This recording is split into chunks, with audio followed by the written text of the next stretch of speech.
Actually, I forgot today. Actually, 8 o'clock only our class. Yeah, good morning, Pawan. Actually, suddenly I thought today 8:30. So anyway, sorry. Okay, we will correct these issues in the next class. I will correct this issue in the next class. No problem.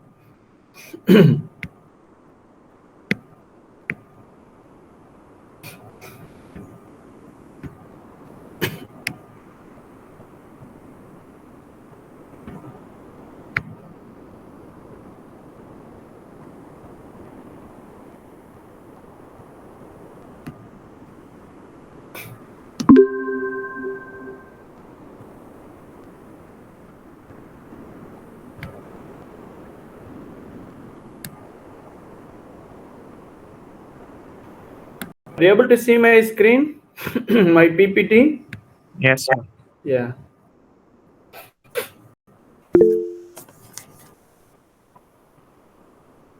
Just to recap, in the last class what we discussed, we discussed about, now we are already started the threaded joint. In the threaded joint, the use of threaded joint we discussed in the last class, and also we discussed a few types of thread. One is, the different types of different types of screw fastening. One is we discussed, one is we discussed, that is through bolt. Just recap one or just a couple of minutes. And the through bolts, it should be a bolt head and it should be a nut. There are two components we are using for coupling or joining the two components in the types. In the first type, through bolt, this one. The second one is we discussed this is a through bolt. The second one is we discussed that, tap bolt. Here nut is not required, only bolt. The bolt should be only bolt. It's nut is not required in this type of fastening. But here the threaded portion to be provided in the component. Either any one of the threaded portion should be provided in the component. That is called a tapped thread. That is called a tapped thread. The tapped thread should be provided in the component. Then we can easily access this through tap bolt for joining the two components. The last one we discussed about stud. In the stud, it won't be their head. Here in the second type, head will be there, it won't be their nut. The third type, it won't be their head. Both side it will be threaded. The bolt, the nut, the bolt should be threaded both side, both ends should be threaded. Then here we are using only nut and bolt. One nut and bolt. Here no head. But here also component, which component, either the component 1 and 2 must be threaded. At least any one of the component must be threaded. In this last type of fastening is nothing but stud. Okay. Now we move to some other types of the other types, because now the next type is this one. This is nothing but cap screws. This is nothing but cap screws. Okay. Now the cap screws we discussed. In these cap screws, see here. Cap screws belongs to the category of a tap bolt. Cap screw belongs to the category of tap bolt. Here, this is a tap bolt we discussed already. 1 minute, take my pointer. Yeah, this is a tap bolt. Tap is provided on the component. Provided in the component. Hence, cap screws also belongs to the category of tap bolts, but the cap screws is slightly different from the tap bolt. See what are the difference. The cap screws are small. The cap screws are small compared with the tap bolt. Wide variety of shapes are available. Based on application, we have to choose appropriate cap screw. Okay. Here, this is also, there are different head shapes: hexagonal, spherical, and this is, hexagonal, spherical, flat, button shape. Anyway, we discuss one by one. Okay. Cap screws in which the head engaged externally by the spanner, cap screws in which the head is engaged internally and from the end space, end space. Okay, cap screws. Now first we see this cap screw with the hexagonal head. This is a cap screw with hexagonal head, hexagonal head. Okay, I mean the cap screw can be accessed by the spanner or wrench, spanner or wrench. Okay, now cap screw, I mean this is a cap screw, this is the shape is here different. This is now, I mean this is a button shape. No, this is a flister. This the head is like a flister shape, the cap screws. Okay, now before entering that, what is, I mean slightly we understand the applications, I mean, and design of the cap screws. Hexagonal and square heads are used ordinary applications. Ordinary applications. Now see here the normal height of the hexagonal or square head. Suppose what we discussed, some of the nut. Square head is nothing but this is a square head. This is hexagonal head. Now in the square head and hexagonal head, for example, I mean that height of the head, this height of the head is 0.7d we have to consider. I mean when we are accessing the tap screw, when we are accessing the cap screw or even bolt, accessing oftenly or frequently, hence during that time we have to use the height of the head must be 0.7d. That's what the head of increase the height used for the screws when we are accessing the, I mean this tap screw, when we are accessing the cap screw frequently turned out and turned in frequently, hence we have to use 0.70 the height of the head. But suppose we are not using frequently, then the diameter, the height of the screw, it should be 0.5d. When we are accessing oftenly or frequently, we have to use the head height is 0.7d, but we are not using frequently, then we have to use 0.5d height of the screw. Height of the screw. Now I come to this, I mean another few examples. For example, square-headed cap screws are used in jigs and fixers. You might have been seen in our workshop in the lathe machines. I mean in machine shop there are a lot of, we are using different machines, right? Lathe machine, drilling machine, milling machine. So in the jigs and fixers, mostly we are using square-headed cap screws. Okay. I mean, where the screw often turned in and turned out, and there is a sufficient space to turn the spanner through the large angle. I mean, we need appropriate space. That's what we are using 0.7d, 0.7d, and 0.5d for when we are not frequently using that cap screws.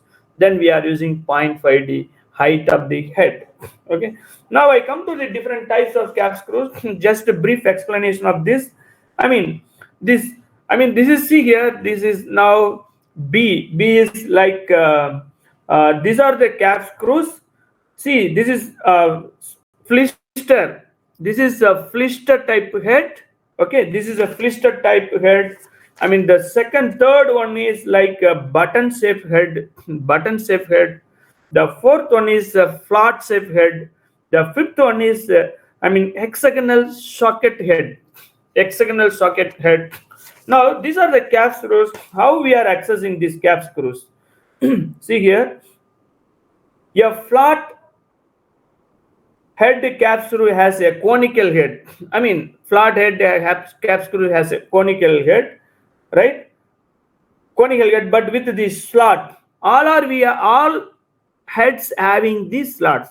See here, all the cap screws having this slot. With the help of the slot, we can tighten and loosen the cap screw using screwdriver. But the head shape is different. Based on head shape, we are defining that. I mean, flister shape, button shape, flat shape, and hexagonal socket headset. But all these cases we are using these slots. These three cases, not all these cases. These three cases we are using the, slot. With the slot, with the help of these slots, we are accessing the screwdriver through the slot to tighten or loosen the cap screws. Okay. The cap screw, the last one is cap screws as socket head. This is, see here, this figure. Socket head, like these cap screws are tightened by the simple wrench or hexagonal bar bent. Hexagon bar bent is nothing but, you might have been seen Allen key. Allen key is like this. This is like the cross section of the Allen key, like hexagon or hexagon shape. This is the Allen key. This is a cross section of the Allen key. Now you have to insert through this Allen key. It can be inserted through this slot. It can be accessed for tightening or loosening the cap screw. Okay, this is they're providing some slot here. Now this damages less possibilities as compared to these types. See here only one slot is provided. Due to when we are accessing multiple times the screwdriver on this slot, it may possible slip effect, because the size of this slot going to be changed, going to be enlarged. Enlarged easily as compared to this side, because here we are using. Here this is the slot. This is not a slot. This is the, looks like hexagonal or hexagonal shape of the design is provided through this hexagonal shape of the hole. We are accessing the Allen key for tightening, loosening the cap screws. This is, this life is better than this slot type cap screws, slot type headed cap screws. When slot type means, I'm saying that this is the slot for providing the tightening or loosening the force. Okay, cap screws. Now I come to the set screws. Set screws, where we are using set screws. Set screw is used for prevent the relative motion between two parts. Prevent the relative motion between the two parts. The threaded portion of the sets, threaded portion of the set screw passes through the tapped hole in one of the part. See here, this is a set screw. This is any one of the part. This is the one part going to be connected like this. The another part going to be connected like this. Okay, going to be connected like this. That's what the threaded portion of the set screw passes through the tapped hole. This is a tapped hole. This both sides the components are tapped hole. This is a passing through the tapped hole. This is a tapped hole provided in the component 1, tapped hole provided in the component 2. Then we are using this. But what is the difference between the set screws? Here, the entire region of the screws going to be, the entire region of the screw going to be threaded portion. But that appearance looks like good, but when we are connecting this in complicated places, we don't have space.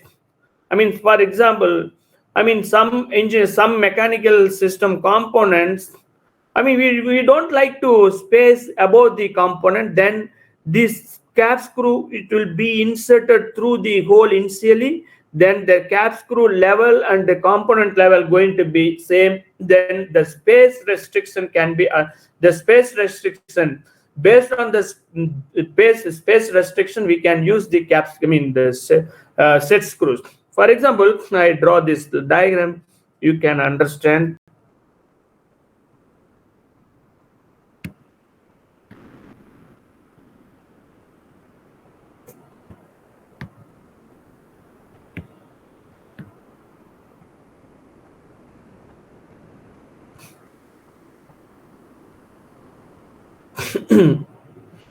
See in this plate, this thick component. Now there are two parts. This is a bottom part like this, and this part. Now somewhere we are connecting in the in the mechanical system. We don't have space to access the nut in the top of the component. This is a component top of the component. This is the bottom of the component. Hence, we can make it as free space. For instance, the diameter of this cap screw, set screw is, for example, 10 mm. okay, 10 mm. Then we have to make a 12 mm for few 12 mm initially. Then we provide the screws, 10 mm screws here. This is a 12 mm. This is going to be 10 mm. Okay, 10 mm. Because initially the cap set screw entered inside the component easily.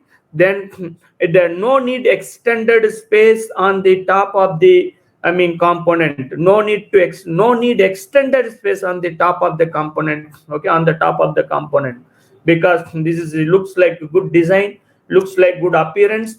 It's not necessary extra space, because when the these components are connected in critical place of the machine, then we may be that machine play at that place may be the restricted space.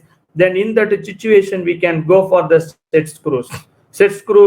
It will be maintained, at least it will be maintained the same level of the component. It's not necessary extended space. Suppose if you are using this type of screws, cast screws, or this type of stud or nut and bolt and nut, we need extended space on the top of the component. Then even looks like not good appearance. Okay, but this is looks like good appearance. It does, wherever the restricted space, those places we can easily access this set screw. And also the set screw is, it can be used. Another important advantages is that to prevent the relative motion between the two components, because the two components are securely, securely joined with the help of the tapped screws. Both components are tapped screws. But you compare here, this is no tapped screws in this component. Here we are not using any tapped screws. Only here we are using both component tapped screws. Hence it can be avoid the relative motion. And also one more important point, the end of the screw is called point of the screw. This is point of the screw. See here, sorry, here, this is a point of the screw. This is a point of the screw. With the help of this point of the screw, we can, with the help of this point of the screw, yeah, this is a point of the screw. This one point of the screw, this one point of the screw, this one point of the screw. With the help of this point of the screw, the relative motion can be prevented. Also another, both components are tapped. With the help of that also, that relative motion stopped.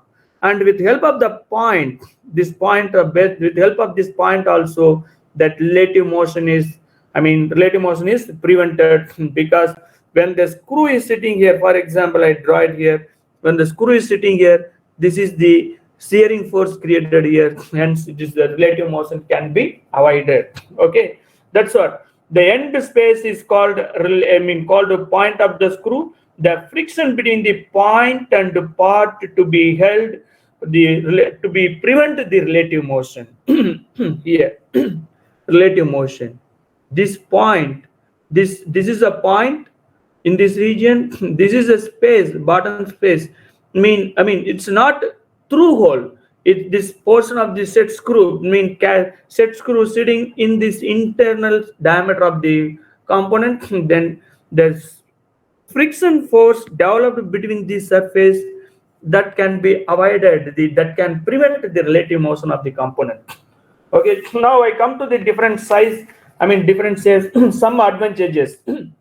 Set screw can be used instead of keys. Especially set screw prevent instead of keys to prevent the relative motion between the hub and shop. I will show you later what is the hub and shop in later. Okay, and set screws are subjected to compressive force only. Set screws are subjected only compressive force, but a cap screw is subjected to tensile and compressive force. Please, you may expect that this kind of objective type questions. And set screws, now set screws transmit the force from the threaded component. Set screw transmit the force from the threaded component to other matting component. Okay, in cap screws, force transmitted by the head. It's nothing. See here, for example, I draw this. Now taps, I mean, for example, now this is the two component. Now the tap screw is connected here.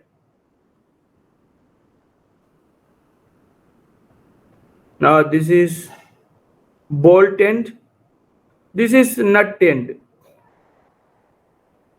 right? Now this is the part 1, part 2, this is a bolt head, this is a nut.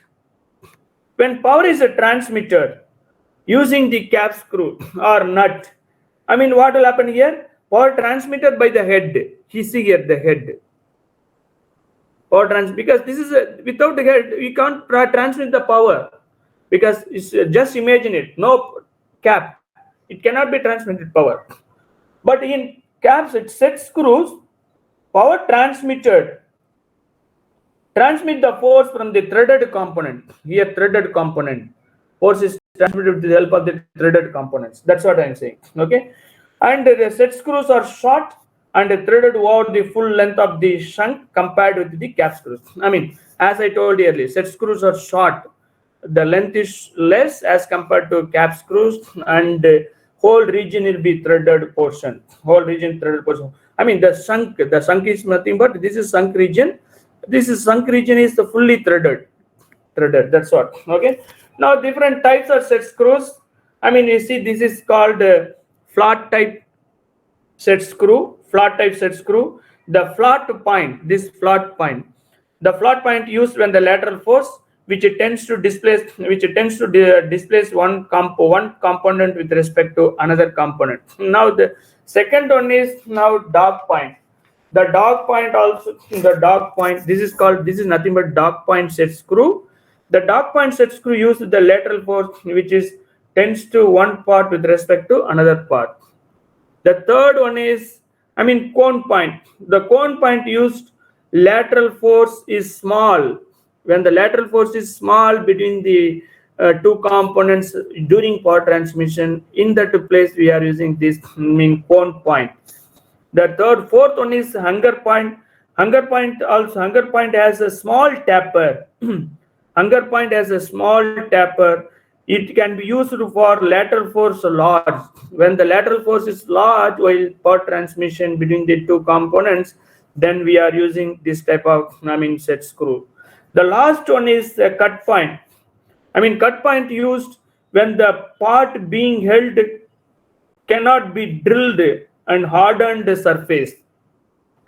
Suppose the two components very difficult to drill and difficult, that kind of components, that type of material, this can be used, because when we are tightening this set screws, it will be holding in the bottom of the surface. It will be also holding the components securely to avoid the relative motion. Due to the corner surface, it will be perfectly holding the component in the bottom of the surface. Then the relative motion, it will be fully prevented. Now I come to the bolt of uniform strength. Okay, anyway, first we finish a few more things. We finish it here. Lock screws, locking device. What is the locking device? Threads are used on. As of now, we discussed different types of bolts, different types of fastening screws, through bolt, through tab bolt, stud type of bolt, stud type of bolt and nut, right? And we came to know that the cap screws, and the cap screw different types, right? And in hexagonal type, blister type, button type, and hexagonal socket headed type. Now we are going to discuss locking device. How to lock this while using for our joining the components. That's also important. See here, the threads are used on all screw fastening, satisfying the condition of self-locking. Okay, now the helix angle is considerably less than the angle of friction. Anyway, we will see that later. What is the helix angle? We will see in later. But the helix angle is considerably less than the angle of friction. Okay. In addition, there is a friction at the bearing surface of the nut and the head of the nut. I mean, we are saying here only. I draw this. There is a bearing free. There is a. I mean, there is a friction at the bearing surface of the nut and the head of the bolt. What is that? I simply draw the figure. You can understand. Yeah, here itself I can explain.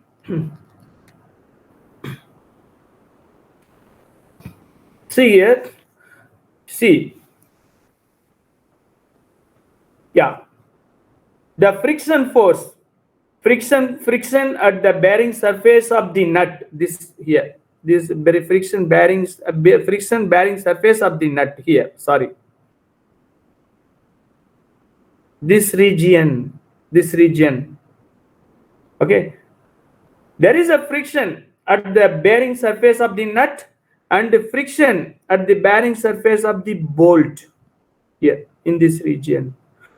Okay, in this region of the bolt. Therefore, loosening the threads between the bolt and the nut should not occur under the normal working conditions. Okay, I mean, ordinary threaded fastenings remain tight under the action of static loads.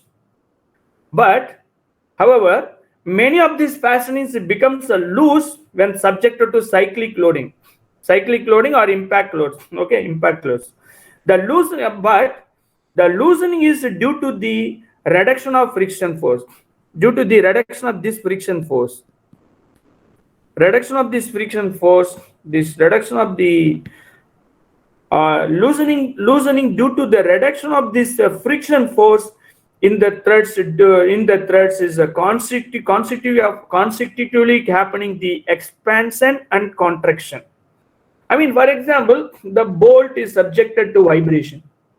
The component is subjected to vibration. Due to vibration, if the reduction of friction force, what will happen? The nut and bolt may happens the loosening. When the vibration is nothing but it will maybe a cyclic loading. Due to cyclic loading, the vibration may happen. Then when the extension and compression, it may happens between this component. Then you suppose during that time the reduction of friction force may allow that loosening the nut and bolt. Hence, we would like to avoid that issue. Then we need locking of the bolt and nut arrangement. That's what we are saying here. I mean, the loosening is due to the reduction of the friction force. Where the friction force is bearing on the surface of the nut, surface of the bolt, and surface of the nut here. Okay. I mean, due to expansion and contraction of the component when the component subjected to fluctuating loads. Okay, so due to also, I told you that suppose it may happen due to vibrations. Okay, locking device is necessary to prevent the loosening the threads between the nut and screw, between the nut and bolt or nut and screw, both are same. Then how can I do that? Locking by creating the supplementary friction one way, and another way using special locking device, second method, and by plastic deformation. There are three methods we are going to discuss how to avoid the loosening effect while the component subjected to fluctuating loads. Then we are going to use the locking screws. Okay. See here. Locking threads. This is the jam nut. This is the main nut. The first method is locking screw. First method is jam nut. Jam nut. The lower nut is first tightened with the normal force. The lower nut first tightened with the normal force. The upper nut is it will be tightened later. The upper nut will be tightened down upon the lower nut. Okay. Now this nut, the upper nut is held with the spanner and the lower nut will be slackened with the back against by the another spanner. I mean, two spanner we are going to use that, and one for tightening this jam nut and main nut. With the help of this arrangement, we can avoid the reduction of the bearing, means the friction force in between this nut and the component. The same effect will be maintained on the other side of the head. For example, here head is there. Suppose I am using here, I mean the jam nut, this is a main nut, the jam nut here. Then the friction force cannot be reduced. It will be securely, it can be maintained. Then the loosening of the nut and bolt can be avoided. Okay. Now always the jam nut should be less, the thickness always less than the main nut. The additional force we are applying through the jam nut. We are applying the additional force through the jam nut for getting, for avoiding the reduction of shear force between the nut and the component, between the bolt and the component. Okay. Now, this is the one thing, and the second thing is, second type is castle nut. Castle nut. See here. The castle nut is a split pin type. See, we are using split pin type. See here, I have one more diagram. See here, this is a castle nut. In this castle nut, this is a castle nut. This is individual nut. You can see here, the castle nut with this split pin. This is a split pin. This is a split pin. This is a castle nut. Now, in this castle nut, the castle nut consists of hexagonal shape. This is a general hexagonal shape, right?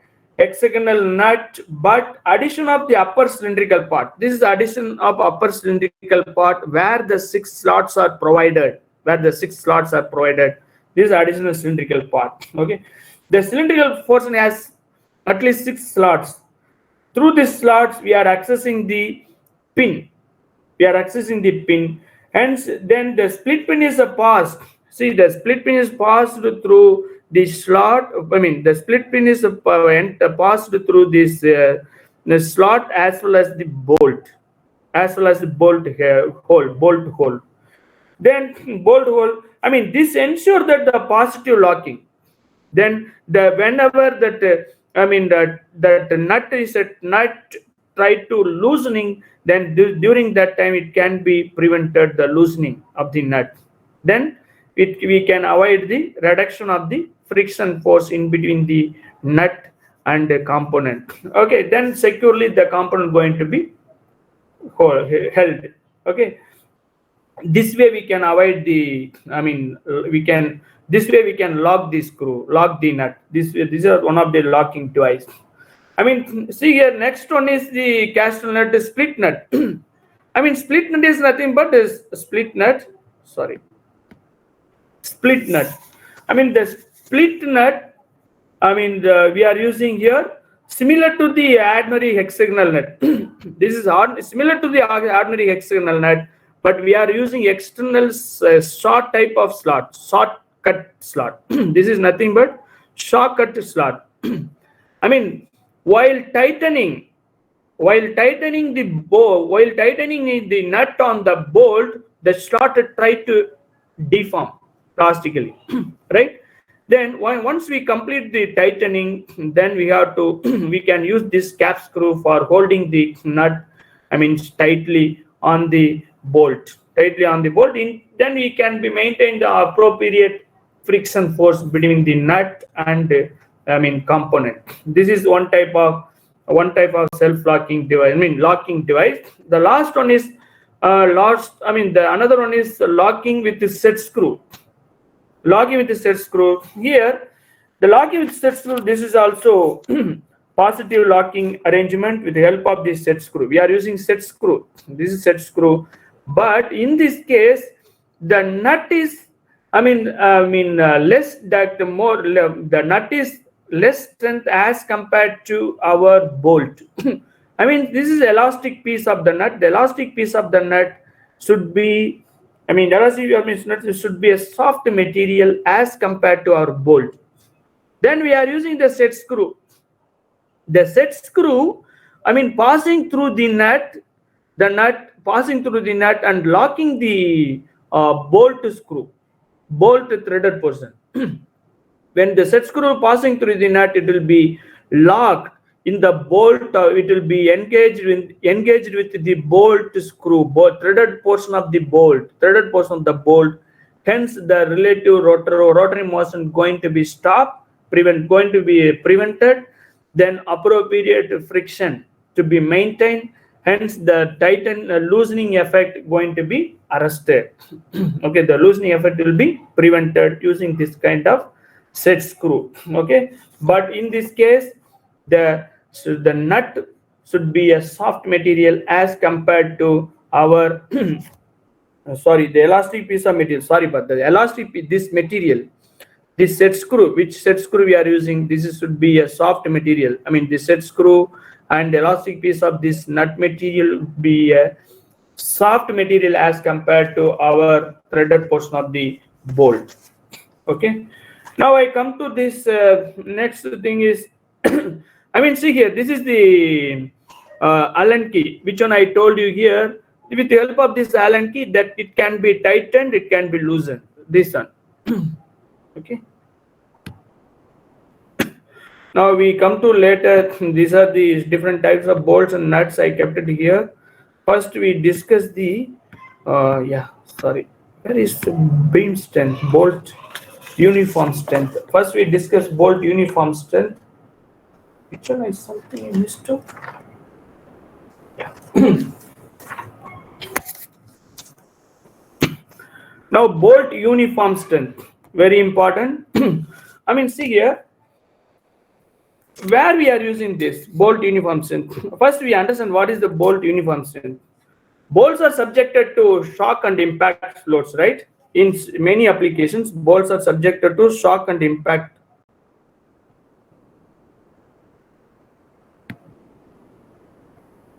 Bolts are subjected to shock and impact loads in certain applications, especially for cylindrical head. I mean, cylinder head, engine cylinder head. The bolts are used in engine cylinder head and internal combustion engines, right? Or the bolts are used in connecting rod. For the examples, when the bolt when the bolt subjected into shock and impact loads, right? Now, we have to understand. In such a cases, the resilience of the bolt is important design consideration to prevent the breakage of threads. What is the resilience? I mean, you might have been studied in the engineering basic mechanical engineering subject. Resilience is nothing but the material ability to absorb the energy when the material subjected into load, right? I mean, the material ability to absorb the load when the material subjected to external load. When we remove the external load, the material ability to release the energy. That is the resilience. But when it will happen? When the material in under elastic deformation, the material not in plastic deformation. Very important point. When the material under the deformation, the material elongation, when it will be in under elastic deformation, during that time, the energy absorbed by the material, while load is acting on the material. I mean, when we are removing the load, the material is releasing the energy. So that is called resilience. Similarly, here, shock loads and impact loads, when applied, when these loads are acting in the bolt and nut, the material of the bolt and nut should be absorb the energy. When release the load, the bolt should be release the energy. So that kind of property is very important while designing the bolt and nut for the engine cylinder head, or connecting rods. Okay, here the bolts are subjected to shock and impact loads. For example, I told you that engine cylinder head and the connecting rods, 2 examples. Okay, now I also already told that the resilient bolt absorb the energy within the elastic range without any plastic deformation or permanent deformation, and release the energy when it will be unloaded. Okay, resilience of the property is very important design consideration for prevent the breakage of the bolt and nuts. Okay, now I mean, how we have to prepare? We will discuss every point here. I mean, you might have been seen the leaf spring also in the four-wheeler bus or car. Especially in bus and lorry, you can see the back wheel or front wheel, the leaf springs. The leaf spring also behaves like that only. It will absorb the energy when will be the shock and impact load acting on the spring. When it will be the come out from the load, then it will be released energy. Example, I mean, you might have seen this leaf spring back side of this wheel. I tell you here. I might have put that.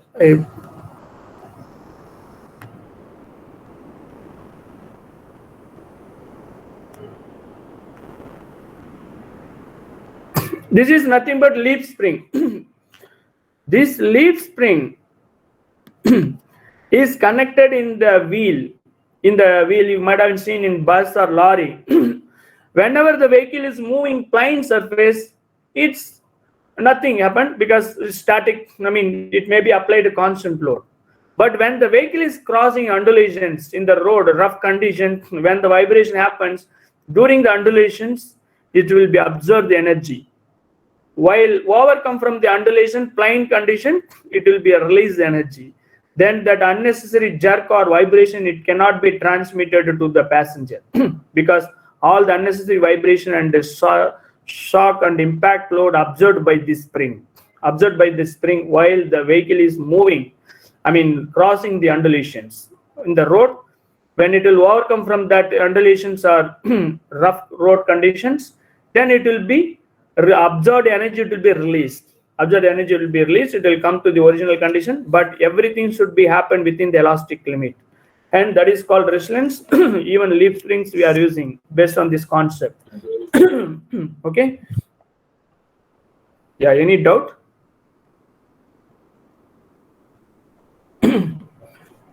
Yeah. Now see here, the energy absorbed during the elastic deformation is proportional to the square of the stress induced in the material and the volume of the material under the stress. I mean, directly proportional. Energy absorption is directly proportional to the square of the stress. We will see later. Okay. And see here, I mean, now we are going to consider this. There are three types of bolts. We are going to three types. I mean, not three types. This is the first type and second type, how it will be useful for absorbing the more energy, which design will be absorbing more energy. Now we will discuss that now. 1 minute.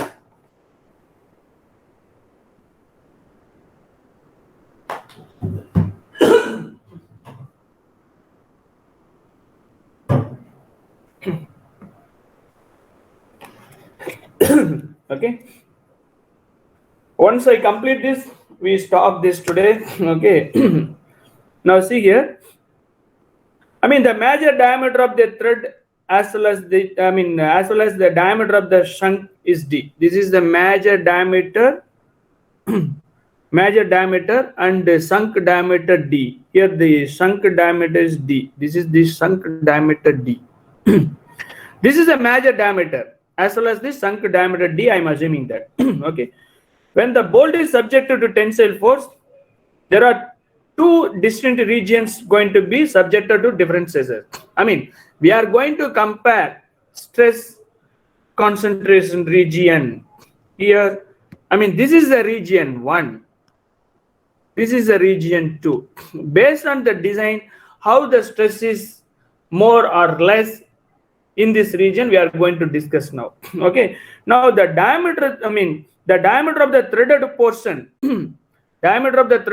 is nothing but DC, core diameter. We already discussed DC is nothing but core diameter. When the diameter of the threaded portion DC is less than the diameter of the sunk, then the threaded portion is subjected to stress concentration, more stress concentration. The stress induced the threaded portion is more than the stress of the sunk portion. In this case, the sunk portion is less stress. This is a sunk. This is threaded portion. Okay. The threaded portion is more stress concentration if we are using this kind of design. Okay. Now in this, I mean, the energy absorbed by each unit volume of the material is proportional to the square of the stress. Hence, the large part of energy is absorbed by the threaded portion. Large part of the energy absorbed by the threaded portion. I would like to show you one figure here. See here, this bolt only. See, this is the engine head. We are using bolt here, bolt and nut. This is a bolt. Is subjected into, shock and impact loads. And this is the bolt. While we are designing this bolt, we have to consider resilience property. Very important criteria for designing this bolt. Okay, that's what we are discussing now. Now this is the threaded hole for the bolting rocker cover the cylinder. The cylinder head, it will come in the top of the, here it will come the top of the component, it will come cylinder head. Okay. Now it come here. This is the amount of energy absorbed by the threaded portion is directly proportional to the square of the stress. Okay. Now, if the diameter of the sunk is more than the core diameter of the threaded portion, hence the stress concentration is less. Now in this case, stress concentration is less. Stress concentration is less in the sunk, and stress concentration is more, but stress concentration is more in the threaded component, threaded region. Okay. Now the shock absorbing capacity of the bolt can be increased. Now the shock absorbing capacity of the bolt can be increased if the sunk of the bolt turned down to equal diameter. Now we would like to maintain equal diameter. When we are equal diameter, if increase the sunk of bolt is turned to equal diameter, then root of the threads are even less. In this case, the sunk is subjected to higher stress concentration and hence absorb the greater proportion of the strain energy. Which case I am saying here? The sunk, the diameter of the sunk is turned down to equal diameter of the root diameter, equal to the root diameter, this one. Okay, this one.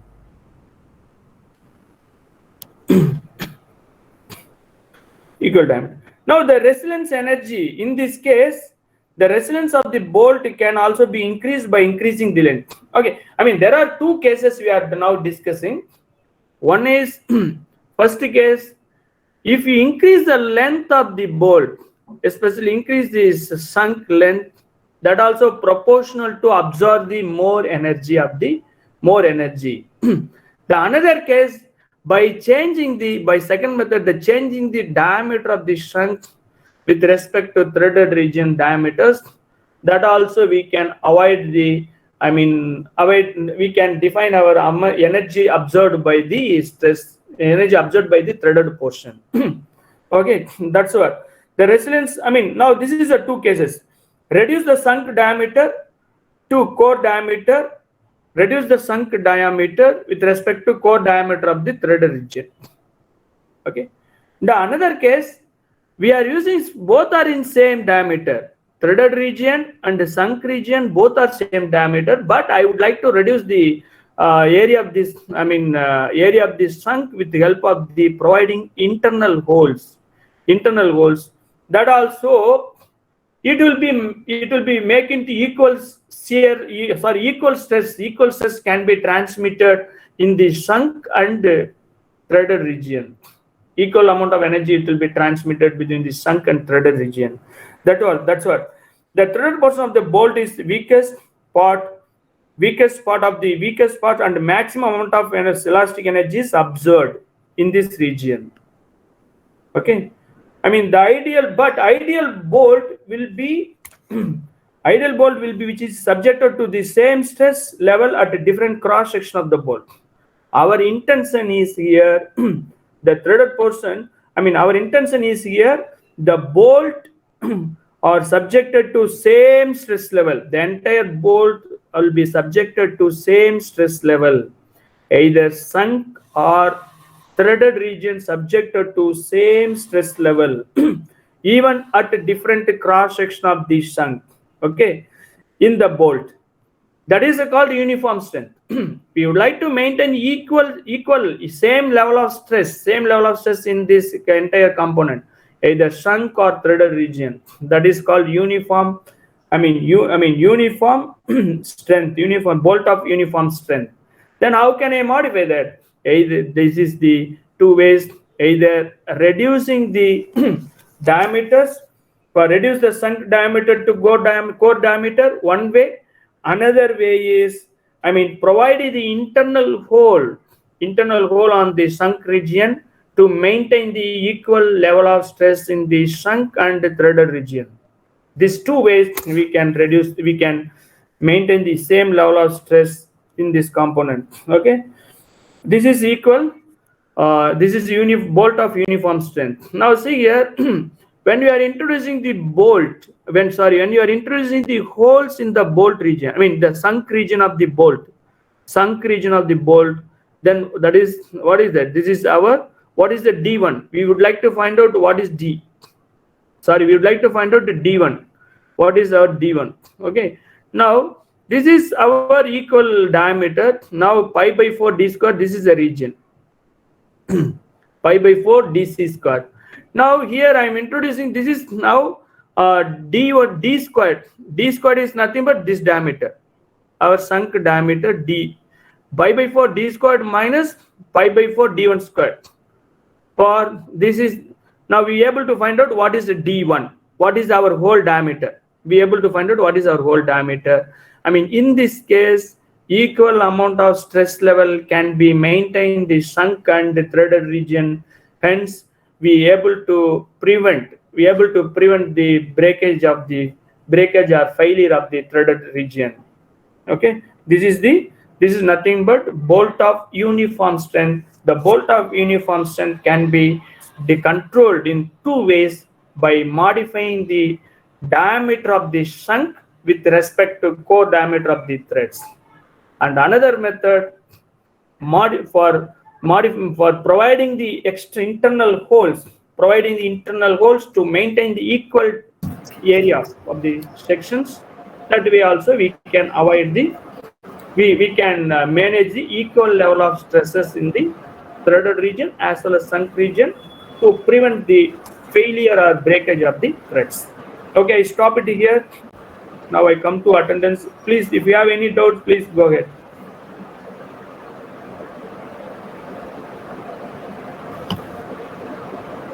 Any doubts?